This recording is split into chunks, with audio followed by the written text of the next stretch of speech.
Well, it's of course a pleasure to be here. It's a wonderful conference. I've learned a tremendous amount. Wonderful environment to be in for research. I'm very pleased to have a chance to be a part of it.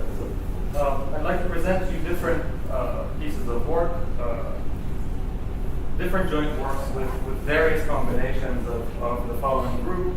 That consists of Nikos Georgiou of Sussex University, Kunwoo Kim, who's at MSRI Berkeley and Technion in Israel, will be Technion in Israel, Alex Ramos, who's University of Penumbra in Brazil, in Recife, and Yimin Xiao, who's in Michigan State, and as others have pointed out, is one of the organizers who's not here.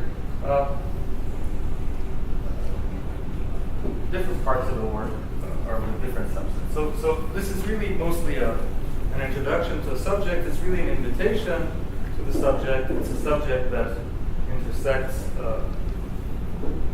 a lot of what we do and is concerned with the general topic, which is how do you measure the size of a very large set? So we all have heard about various measures of sizes of very small sets.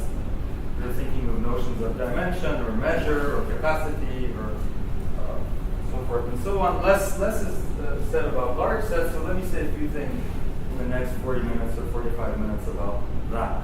Let's start with subsets of the positive half line. I'm thinking of these as temporal sets. So A is a set of time, and it's a subset of the interval of infinity for the time being. And I'm thinking of an unbounded set, so it's really an infinitely large set. And I want some measure of how big A is, or how does it look like from infinity or near infinity. So think about what it looks like between 2 to the n and 2 to the n plus 1. I think of that interval as a shell or an annulus in one dimension. N is a large integer. I'm not interested in local structure of A, I'm interested in global structure of A. So one way to describe that is they take the nth shell, the interval 2 to the n to 2 to the n plus 1, split it up into 2 to the n subintervals of length 1, say. There's nothing special about the number 1, just to have something concrete. And then just, regardless of how the set A that you have looks locally in each of these intervals of length 1, all I want to know is how many of these intervals I intersect. Does that make sense? So let's call that number nn of A. And I think of this as a characteristic number.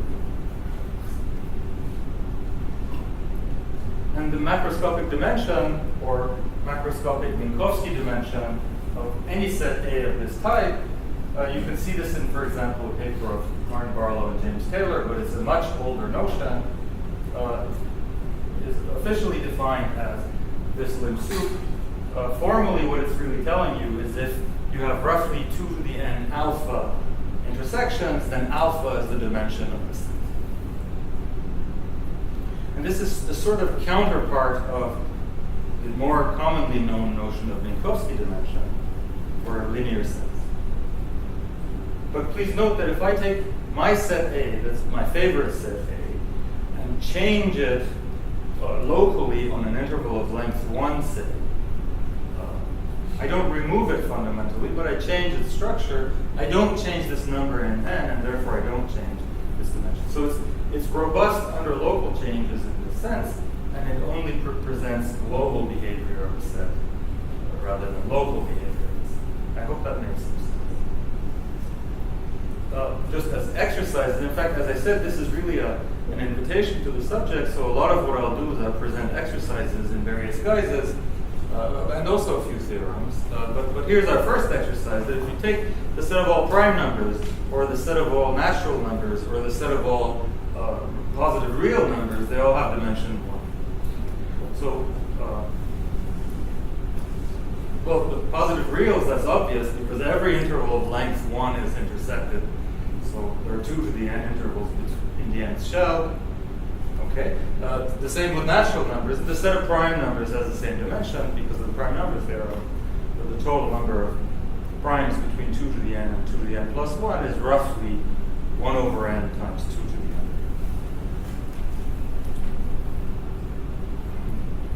n. Maybe a more interesting example, let's look at the range of a function that grows polynomially rapidly. So think of a function f of k equals k to the p, where p is a number greater than or equal to 1.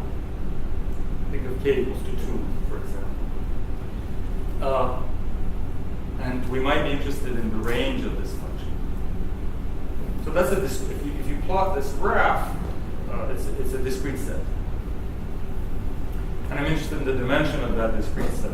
And you can see that the gaps between these consecutive numbers in the range of the function, namely k to the p and k plus 1 to the p, if you look at the gaps, you can easily estimate them.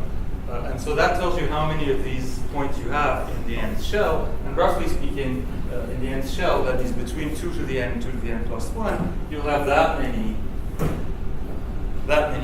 points of the form k to the p. So that's an elementary exercise. And therefore, the Minkowski dimension of the range of this discrete function, f of k equals k to the p, is 1 over p. So k squared will be a half-dimensional set of points. If p goes below 1, this argument fails. There are too many of these points. And so, in fact, the dimension becomes 1.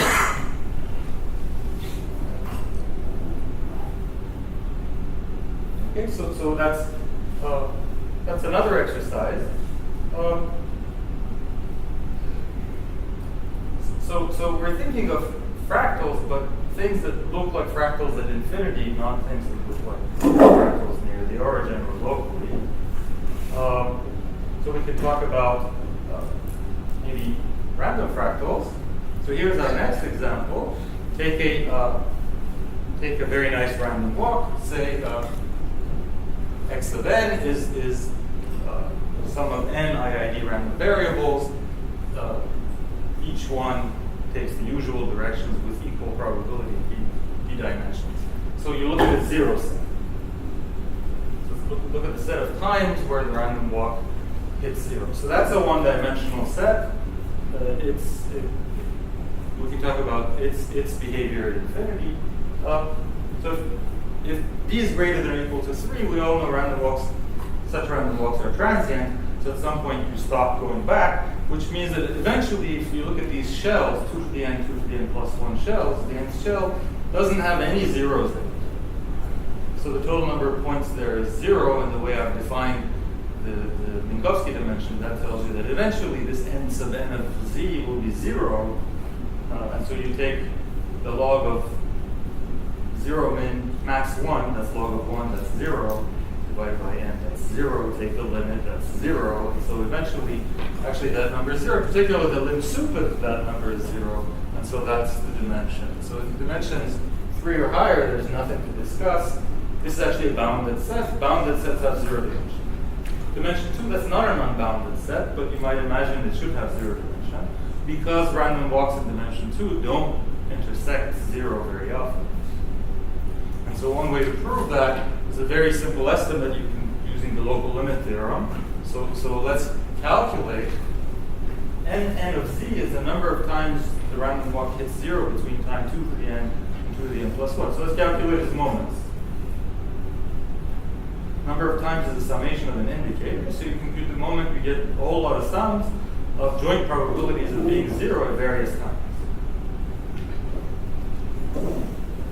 And in fact, if you don't want to be concerned about the exact nature of these inequalities, this inequality here is basically an identity. And the k factorial comes from the fact that there's k factorial ways to juggle j1 through jk. That's where the k factorial comes from. This is essentially sharp. And so you have to calculate for a given set of numbers j1 through jk the probability that all those times the random walk is 0. Well, okay, the first time it has to be 0, and then all the increments have to be 0. They're all independent in dimension 2, which is what we're talking about. The probability that at time j you're equal to 0 is roughly constant over j by the local limit theorem. So the first one has to be, at time j1 you have to be 0, so that has probability 1 over j, and then in J2 minus J1 time, you still have to be 0. That is probability 1 over J2 minus J1. So you just write them all out, and you get this, this expression. It's really, really easy to evaluate this expression. You see J, they're all numbers between 2 to the n and 2 to the n plus 1. So 1 over J1 is basically 1 over 2 to the n. You add it from 2 to the n to 2 to the n plus 1, you get constant. The other ones are increments, so when you add them, it's the same thing as just adding an integer from 1 or 0, depending, to 2 to the n, of the reciprocal of the integer. So you get a logarithm. So you have actually k minus 1 powers of logarithm of 2 to the n, which is of course the same thing up to a constant as k minus 1 power of n, and I'll just be a little bit forgiving and put k power of n. It doesn't matter. I'm thinking of k as a very large number. And so you immediately see that the kth power of the number of times you hit 0 is basically k factorial times n to the k, so you have sub-exponential tails. Taylor series expansion to the exponential. So instantly you get this estimate that the expected value of e to 1 over n times how many zeros you have is bounded in n. So you use a Chebyshev inequality, world can't tell you, etc. That tells you that the total number of zeros cannot be bigger than 2 to the n epsilon, regardless of how small epsilon is eventually. Does that make sense? So the dimension is less than 2 to the n epsilon. As n goes to infinity, the dimension is less than epsilon for every epsilon. So that's actually the proof. And the remaining exercise here is what happens in dimension 1. You can do this by hand, but maybe the fastest way is what I'll present to you. So the dimension is a half. So this is to remind you that this is the large-scale analog of the statement, I think is due to Paul Levy, that the dimension of the zero set of Brownian motion, the local dimension of the zero set of Brownian motion is a half. That we're doing familiar calculations, but at infinity. And I'm showing this to you because, of course, this is a kind of self-similarity. I'm hoping to justify why this really belongs, this topic really belongs to a conference such as this. But we're really talking about things at infinity rather than things at zero. Why is the dimension a half? Well, the fastest way to see that is, in fact, exact asymptotics for these number of zeros is called local time. There's Keston's law of the iterated logarithm for local times. It says by time 2 to the n, we're talking about times between 2 to the n and 2 to the n plus 1. By time 2 to the n, you have square root of 2 times 2 to the n log 2 to the n. Many zeros infinitely often, and no more and no less. And so that translates to a limit statement like this. And so n of c is basically to leading order 2 to the n over 2. 2 to the power n over 2, so the 1/2 is the dimension.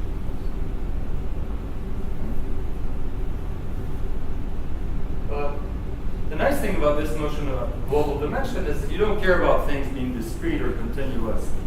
These things don't matter anymore. So you can talk about, for example, zero set of Brownian motion, and virtually exactly the same argument. You have to adjust for continuity versus discreteness, but the same argument that says that if you look at zero set of Brownian motion dimension 1, that has global dimension a half as well, so it's really a self-similarity statement. And dimensions 2 and higher, in fact, the zero set is a bounded set or an empty set, in fact, or a set of one element depending on where the Brownian motion starts. In any event, it has zero dimension. So it's the same set of numbers for Brownian motion.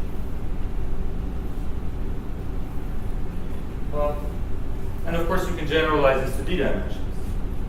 So one fast way to do that is if you have any set, I'm thinking of an unbounded set to be in the interesting cases, but in any event, if you have any set A at all, there's no measure theory required, by the way. It's an arbitrary set. Next question, before you go to many dimensions. Yes. So let's say in one dimension, so is there for the range of a subordinator? Yes. So there's an easy answer. Well, I'll show you the answer. Okay. Yes. Okay. In fact, yeah. Well, okay. Yes. So But let's talk about more general states. So there are various ways to generalize this, but I think geometrically the easiest way to generalize that is take your favorite set. Remember, we don't care about the local behavior of the set, so just pixelate it any way you like to get a discrete set on ZD. So maybe the easiest way is to say, okay, I'm going to just take all points in ZD that are within, say, 1 unit of my set.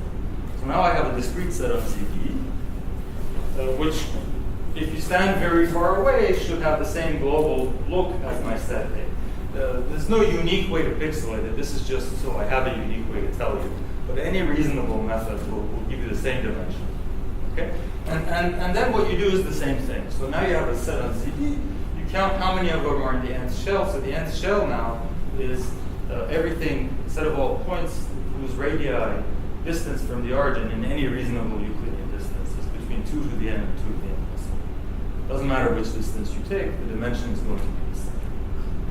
So then you count how many points in your pixelated cell you have between, in the nth shell, say this radius 2 to the n, 2 to the n plus 1. You take the log of that divided by n, take the sup, and that's going to be the Minkowski dimension. The macroscopic Minkowski dimensions. There is a notion of Hausdorff dimension. You will see if you pay close attention, every now and then I write dim sub h. It's a little bit more complicated to describe, but there is a notion of global Hausdorff dimension, and I think that's actually what really motivated Barlow and Taylor, because it's not entirely trivial how you can define a correct, in the sense of dimension theory, notion of dimension for global sets. Nautz is a physicist, and he was interested in things like dimension of percolation clusters, see, this is no longer microscopic. These are really macroscopic notions, or dimension of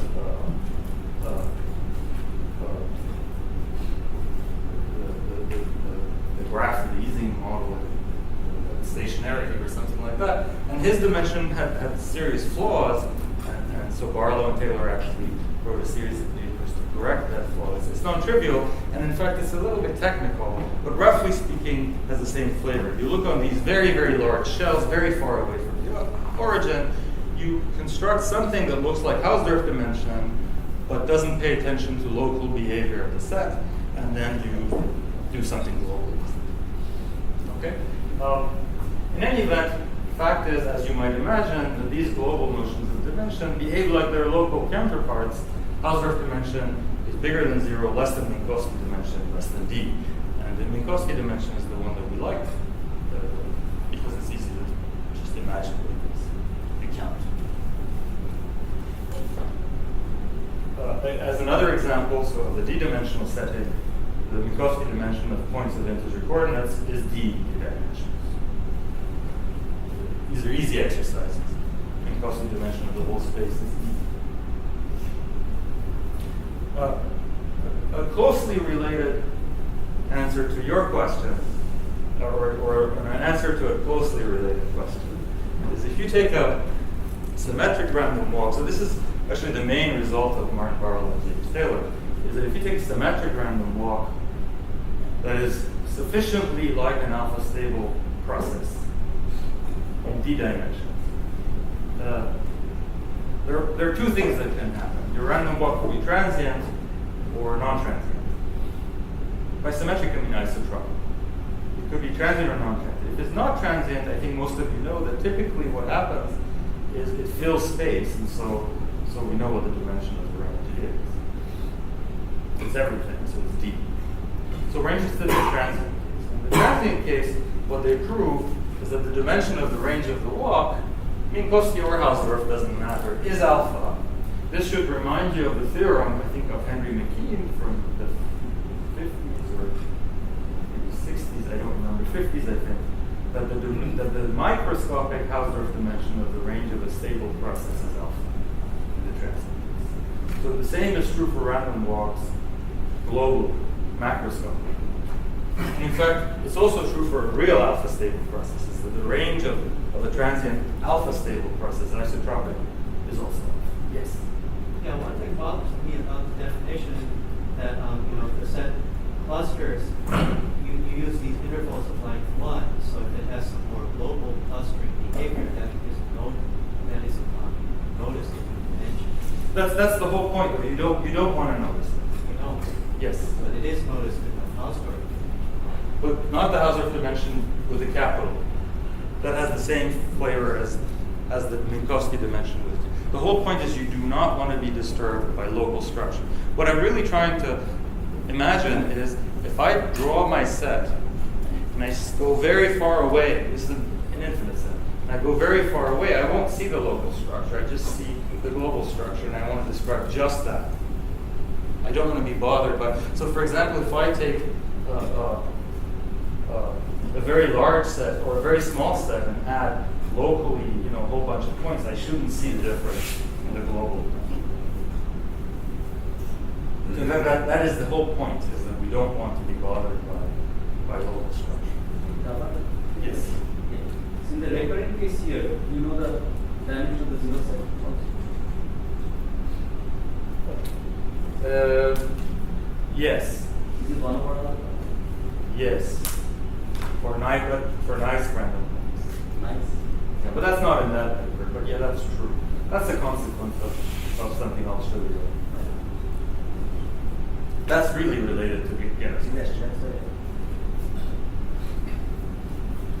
So here's a precise statement. If you take this is Barlow-Taylor theorem. So if you take a transient random walk, and now by looking like a stable, I really mean that its so-called Green's function should look like the Green's function of a stable process. So this is not always true. If all you have is a random walk in the domain of attraction of a stable process, you do not always have this. So it's a stronger statement as it turns out. But if you look at g of x being the total number of times you hit x altogether, so that's a well-defined quantity. Take its expectation. It's well-defined because of transients. Take its expectations. You get a function of x. You can imagine as x goes to infinity, this should go to 0, of course. The number of times you hit very far away points is small. This is a transient walk. So if it behaves like x to the power minus d minus alpha, and by squiggle I mean in the same sense as you've already seen it yourselves used many times in this conference, there are universal constants such that the ratio is bounded by those constant multiples, then in fact the dimension, either sense of dimension, Minkowski or Hausdorff, is alpha in the global sense, not the local sense. These are discrete sets. Okay, so there's nothing local going on in this example. And this is the discrete analog, macroscopic analog of the Keynes theorem.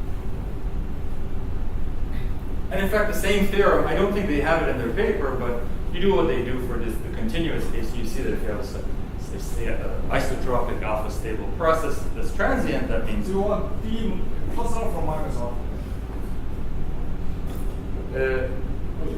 Yes, there's a sign. Thank you. It should be just like the stable. So it's 1 over x to the d minus alpha. Thank you. So if transient means d bigger than alpha, then for a stable case, it's the same formula as dimension alpha. I'm showing you these examples to show you that these are really large-scale analogs of small-scale things that have been studied for a very, very long time. The advantage being you're no longer limited to studying continuous things, discrete things, separate. There's no difference.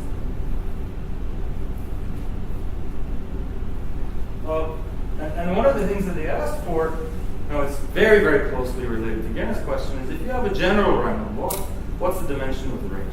They asked for the Hausdorff dimension, which I haven't defined.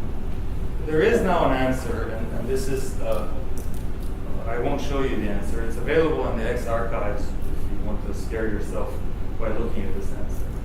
I don't even have time to tell you the answer in detail. It's very complicated, but it is a deterministic object, and there is an answer.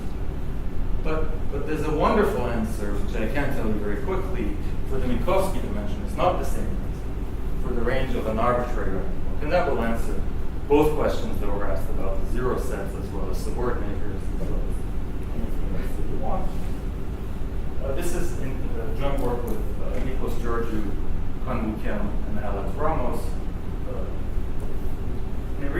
for politeness sake, but I won't show you the stuff about Hausdorff. It really is messy. We don't believe there is an answer. So here's the answer. For the Minkowski dimension, this I think a rather elegant answer. What you do is you create an infinite sum. You look at the Green's function of your walk. This is general walk. You divide it by norm of x to the gamma. And you ask yourself, how big should gamma be before this stops being a convergent sum? That critical gamma is the Minkowski dimension. It's easy to convince yourself that the critical gamma is between 0 and d. Of course, it's bigger than or equal to 0. That's part of the definition. But this condition here is for free. I don't need to put this in here. I just put it to remind you that it really is a notion of dimension. Why is that? Because g of x is bounded. You have a transient random walk. So I think everybody here knows that the expected number of times you hit x is bounded by the expected number of times you hit 0. And that's a finite number. It's an elementary exercise in Markov chain theory. So actually, now you can easily see that if gamma is strictly greater than d, and if you replace g of x by g of 0, that sum's always finite. So this is always a priori a number between 0 and d, possibly inclusive. So to answer your question about subordinators, what you really need is you need sharp estimates of the Green's function of the subordinator. And there are such things. We'll prove it for several papers. How you do. And again, there's a sign missing here. Sorry, but if you plug in g of x being x to the minus d plus alpha, you will get alpha as the critical number, which is the Barlow-Taylor. Okay.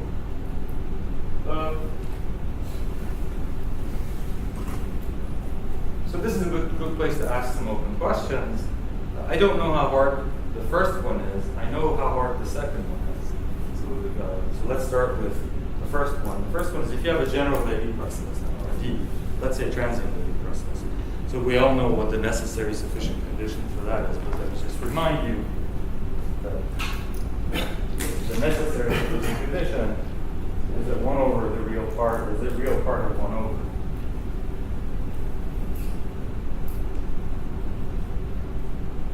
Near the origin is finite. It is infinite, excuse me. Away from the origin. I'll get it right eventually. Near the origin.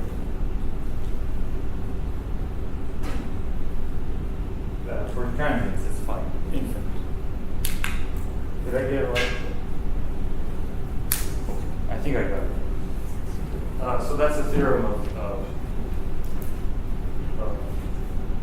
Stone and important Stone. Okay, so you're in that setting. So can one find an explicit formula for the Minkowski dimension? This is the exact analog of the random walk formula that I showed you. Presumably, it should have something to do with the Green's function, etc. If there is a Green's function. If not, there should be a Fourier analytic description. That's free. It's 3 currents. Transient. So it should be finite. One of the two. The right one. Thank you. I think I did say transient. I'm not entirely wrong. But I think what might be interesting is, first of all, are there methods that allow us to do this solely in terms of the functional side? That's the question. I don't know. A more interesting challenge. So these kinds of questions, Yimin, Xiao, and I spent 10 years doing this for microscopic questions, variance at least, for Levy processes and so forth. And there are connections to all sorts of areas in probability and outside probability as well. So the global versions of these questions, of everything we did is open. We can't do anything of that sort. I can't do anything of that sort globally. Everything I've shown you here requires new technology as far as I know. So here's a question which has stuff to do with what Yimin and I did for Levy processes. Take capital N independent Levy processes, x1 for xn, and create an n parameter random field, which is just the direct sum of these Leddy processes. And by this I mean you add the Leddy processes, but each process gets its own time parameter. So this is what Francis Parachens and Chisholm call an additive random walk or an additive Leddy process. So take n independent random walks on CD, directly sum them in the usual sense. So now you have an n parameter random field, which I'll call mass frac x. Okay, so that's a very nice object. In fact, let's assume that each one of these xi's are like Barlow and Taylor. So this is why you shouldn't copy and paste, of course, because there's a minus sign missing throughout.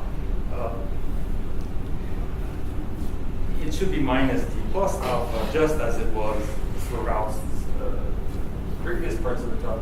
So each one of these xi's is one of those Barlow-Taylor type random walks. By the way, such random walks exist, I should tell you this. It's not obvious, but they do. There are examples due to Williamson that go back to the 60s. So these guys exist. So you create an n parameter random field using, say, Williamson plots. So here's a conjecture. Suppose you take a set whose it could be Minkowski dimension, global dimension. If its dimension is bigger than d minus alpha n, is it true that the range of the random in-parameter random walk hits A in an unbounded fashion? We believe the answer is yes. That if A is large, you'll hit it infinitely many times. And conversely, this is sharp in this sense, that if the dimension is strictly less than d minus alpha n, you don't. We believe that the intersection is almost surely bounded. So this will do all sorts of nice things if one could answer yes to this conjecture. We have no idea how to do this.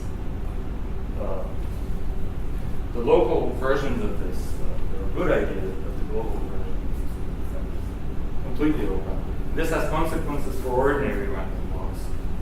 So you don't have to be an aficionado of multi-parameter things or random fields. This will teach us a lot about ordinary random walks, the global geometry of the range here. In particular, the Barlow-Taylor conjectures. There are simple formulas. So allow me to end here and go in a different direction. We're still talking about macroscopic dimension. What I'm really hoping to do is convince you that this is interesting. This is something that is related to what a lot of us do in various contexts. So rather than continue with this kind of discussion, which is really, in some sense, analogs of local questions that have been asked for a long time, let's ask newer questions that are motivated by maybe other things. So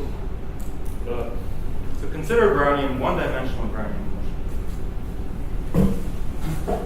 Fix a number c, and of course we all know that Brownian motion, the peaks of Brownian motion are of order root 2t log t, give or take. That goes back to the 30s to Kinch. So fix a number c and think of c as the right way to gauge the very tall peaks of Brownian motion in the right scale.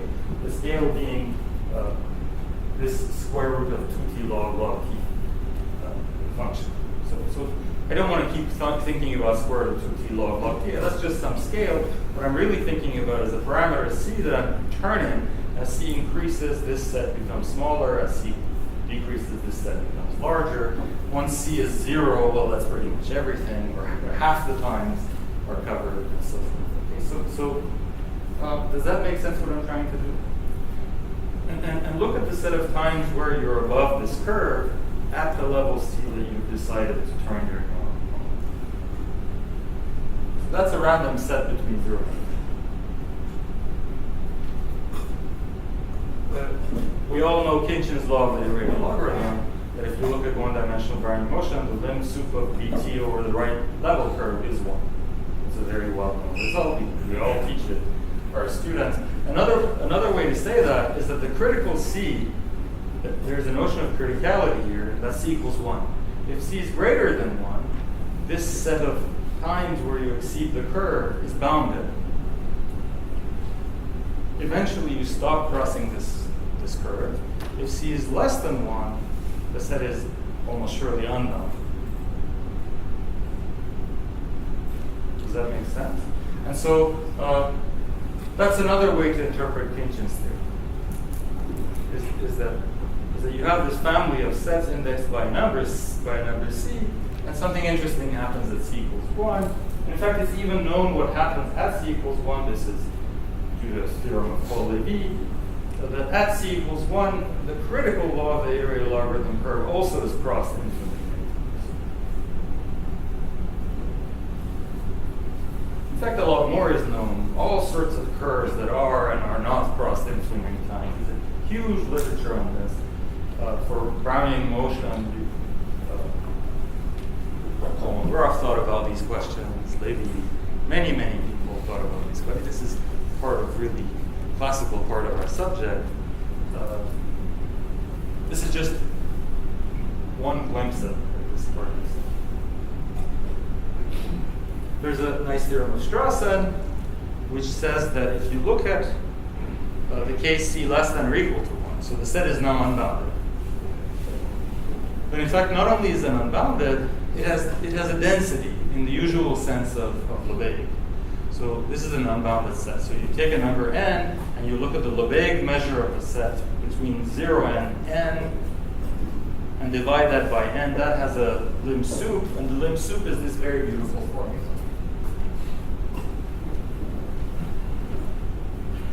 So this is not, Strassen didn't do this for Brownian motion. He did it for random walks, but actually, as part of what he did, you get this also for Brownian. Many of you might know this one. So in particular, if C is very close to, let's say, 0, then the upper density is 1. Half the time you're above 0, so you have full density. And if C is equal to 1, the upper density is 0. So you have now an interesting set. When C is equal to 1, you have an infinite set, an unbounded set with 0 density.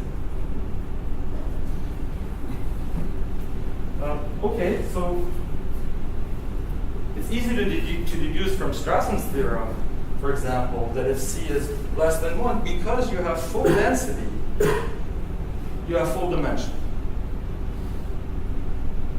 Okay, that's actually an exercise in real analysis. There's nothing deep going on. Any set that has full density will have full dimension. So if C is less than 1, it's not just an unbounded set, it has full dimension. So when you step very far back, in the sense of dimension, you'll see the whole thing as being all of R plus. It looks like everything is above the iterated logarithm level. Line C, if C is positive, bigger than 1, the set is bounded, there's no discussion. It's a bounded set, it doesn't have 0 dimension. There's nothing going on in that.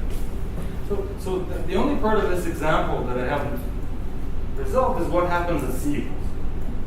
So let's just mention that. When C equals 1, the set is unbounded. That's Levy's theorem. It has 0 density. That's Strassen's theorem. But it has dimension 1. So it has 0 density, but full dimension, which is sort of interesting. So here's a nice proposition. In either Hausdorff, which I haven't told you about, or Minkowski dimension, which is just how many intervals you get, sense, the dimension is 1. I'm going to give you a proof that is based on things I haven't told you about. But it is really what you have to do. So actually, Hausdorff dimension is less than Minkowski dimension. So I want to show that the Hausdorff dimension is 1. That will force the Minkowski dimension to be 1 because everything's less than 1. These are one-dimensional sets. Now, what you have to do is compute how microscopic Hausdorff dimension. Maybe some of you know, when you want to give a lower bound for microscopic Hausdorff dimension of a set of an analytic set, is you compute a smooth measure in this set. The smoother a measure you can construct, the bigger a lower bound you can construct for Hausdorff dimension. The same kind of thing is true in the global sense. So what you want is a very natural measure on the set. But remember, I sort of mentioned what you have to do is you look at the nth shell, you work there, and then do something. So actually, I'm only interested in the set of points times between 2 to the n and 2 to the n plus 1, at which I'm exceeding the critical law of the iterated logarithm, C equals 1. what's the most natural measure on that set? Well, it's the Lebesgue measure of those times. There is no nicer measure than that. There is no smoother measure than the Lebesgue measure. So your measure will be the set of all points in any measure of G is the set of Lebesgue measure of the set of points in G at which you exceed the critical law of the logarithm. C equals 1. And what you have to really do is you have to, you know how smooth Lebesgue measure is, so what you have to do is you have to estimate the size of this measure. In a way, you'd have to do that for microscopic dimensions as well. Now that's a difficult question because this is a random measure. The distribution of the size of the measure is complicated. So, okay, I don't know what to do, so let's at least compute the expected size. That's easy, because the Lebesgue measure is the integral of an indicator function. I've used this trick before in the context of zero sets, believe it or not. So the expectation will be the integral of the probability that I'm trying to indicate. There it is on that red line right there. So it's the integral over the nth shell of the probability that Brownian motion at time t exceeds the critical LIL. This is Fubini's theorem, dt. And that's a very simple probability to estimate. You can estimate that as well as you want. The t in bt cancels the square root of t by scaling. You're just asking what's the probability, but you want a very good estimate for the probability that a standard normal random variable is bigger than root 2 log t. And the good news here is that t is between 2 to the n and 2 to the n plus 1. N is a large integer. So log t is basically log n. Okay. So what's the probability? In other words, the integrand doesn't really depend on t. Okay, so you know that the probability that a standard normal is bigger than a is what? E to the minus a squared over 2 over a. You need the over a part, because this is the critical case. So here you have, there it is, it's 1 over log t root log t. You just have to do the arithmetic. The log t comes from the fact that that's e to the minus the square of square root of 2 log t over 2. You get 1 over log t. That the 1 over a that I had mentioned, if this makes sense, is the 1 over. Okay, so again, log and log are constant functions essentially on this integral, so you can estimate this, or you can even compute it if you really want to. Bottom line is you get 2 to the n up to constant over n root log n. 2 to the n is the length of the interval, n is the log t, and the root log n is the root log t. Okay, so now what you have to do is you have to normalize that measure. I'm trying to construct a natural probability measure on the set in the nth shell, and I want to know what the mass of this measure is.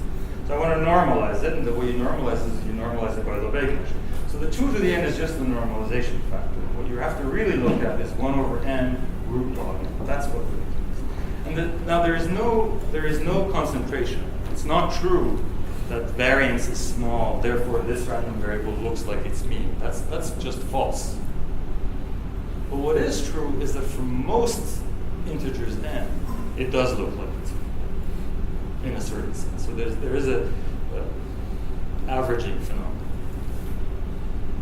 So for n equals 2 million, it doesn't look like it's mean with high probability.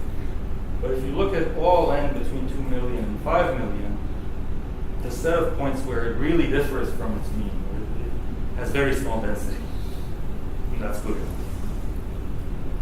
And what turns out to really matter, this is the normalization factor, is whether or not the measure that you build from each piece adds up to a finite measure. And the whole interval. That's the bottom line. In other words, does 1 over n root log n sum? And the answer is no, because it doesn't sum. The dimension is 1. Now this frowny face is there to say, I'm sorry, I should have told you what Hausdorff dimension is. But we have bigger fish to fry, so we won't do that. But I hope the analogy with microscopic Hausdorff dimension is not unhelpful.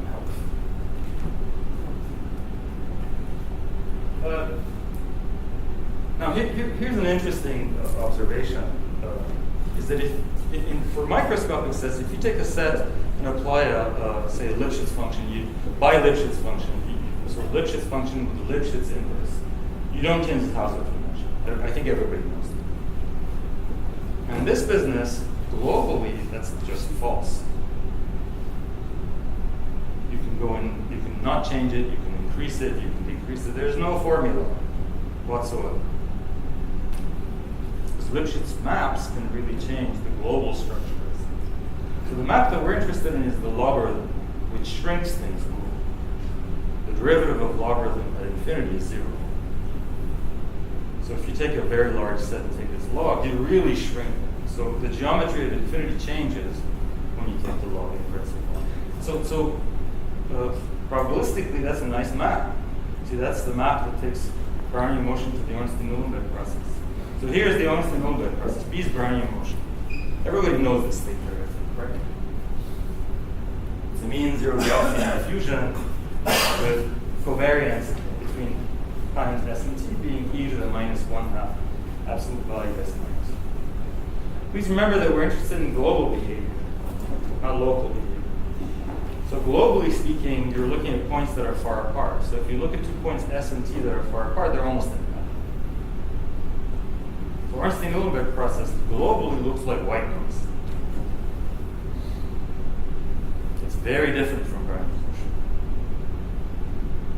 motion. And that has an interesting concept.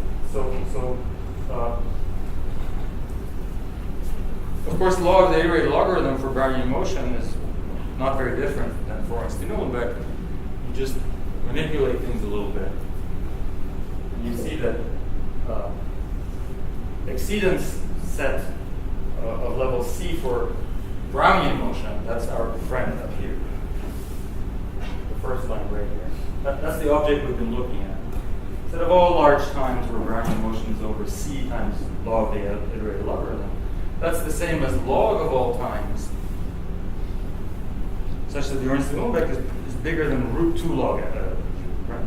They're the same set. So if I look at the exceedance set of Brownian motion, tall peaks of Brownian motion, exponentiated, I get the tall peaks of Ornstein-Uhlenbeck in the right scale. The scale works itself out. I still have this parameter C that I can adjust. The sets are the same set theoretically, same sets.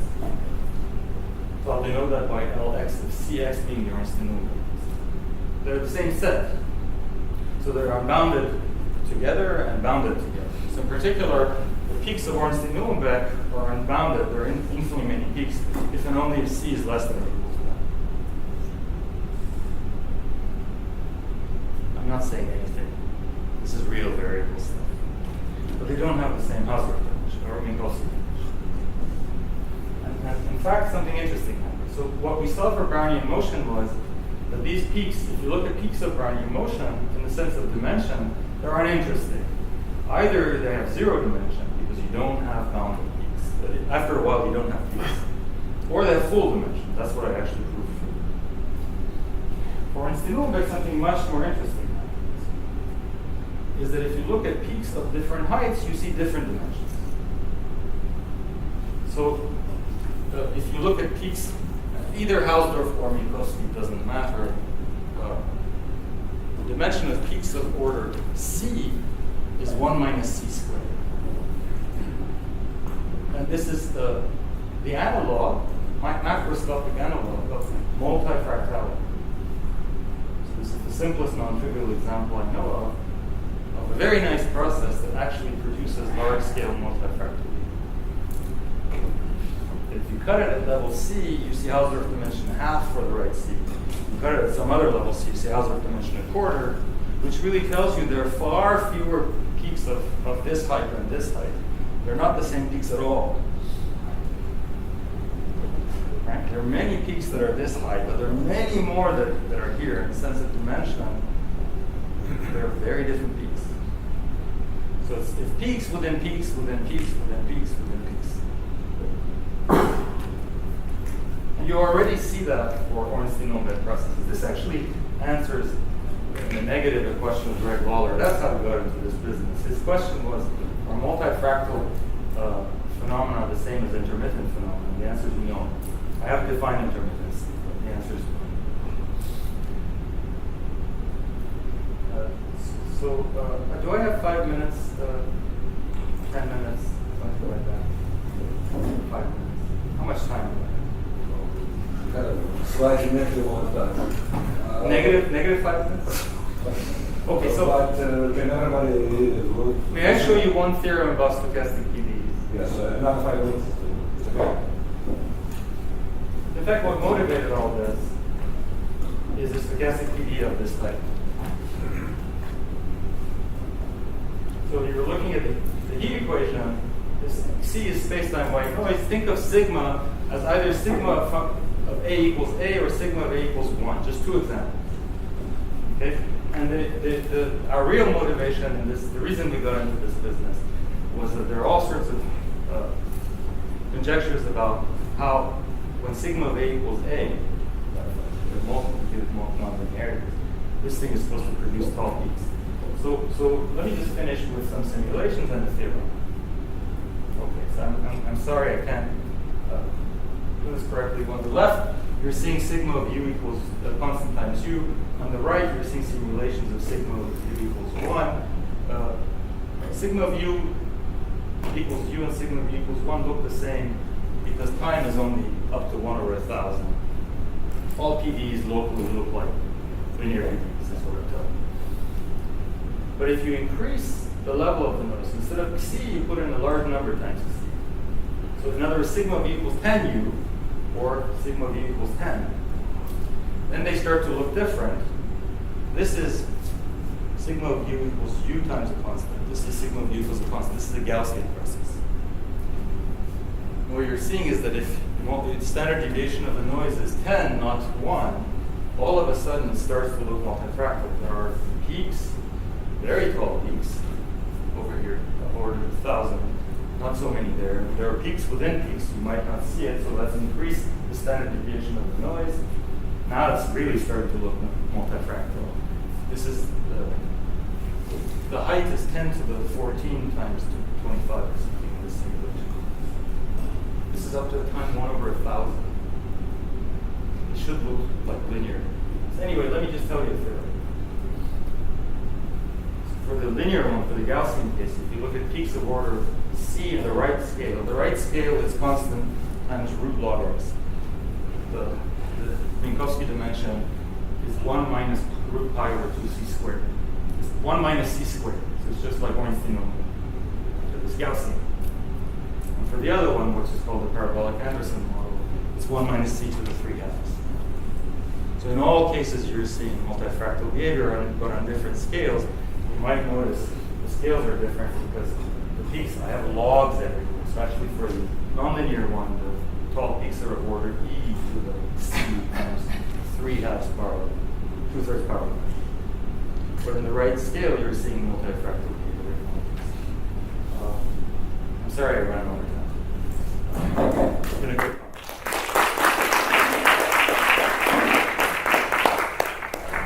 Thank you very much, Davar, for a very nice talk. Any questions?